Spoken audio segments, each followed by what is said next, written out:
pala si Lorime Jiguno, aking pangalan di tanyag pero magpapakilala.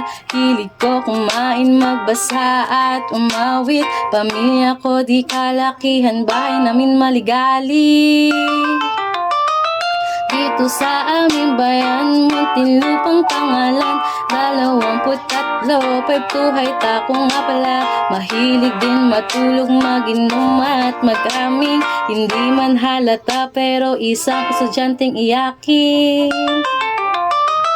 Documentation kusong kinuha ngayon, tuloy ako'y tulala. Hello sa mga kaibigan ko dyan, hindi nang iiwan sa buong matignan. Tahimik ako ang pagmamasdan pero lihim ang aking kakulitan. Sinong mag-aakalang maingay pala, akaklase nyo si Lorime.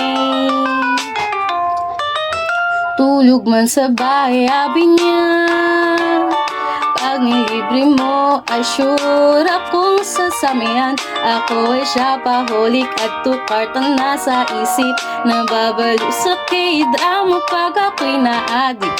Lalo na sa ACADS, nako tutok yan. Dito ko natatapusin, sana ay inyo nakilala. Palayo niya ay Lori, maraming salamat sa inyong lahat.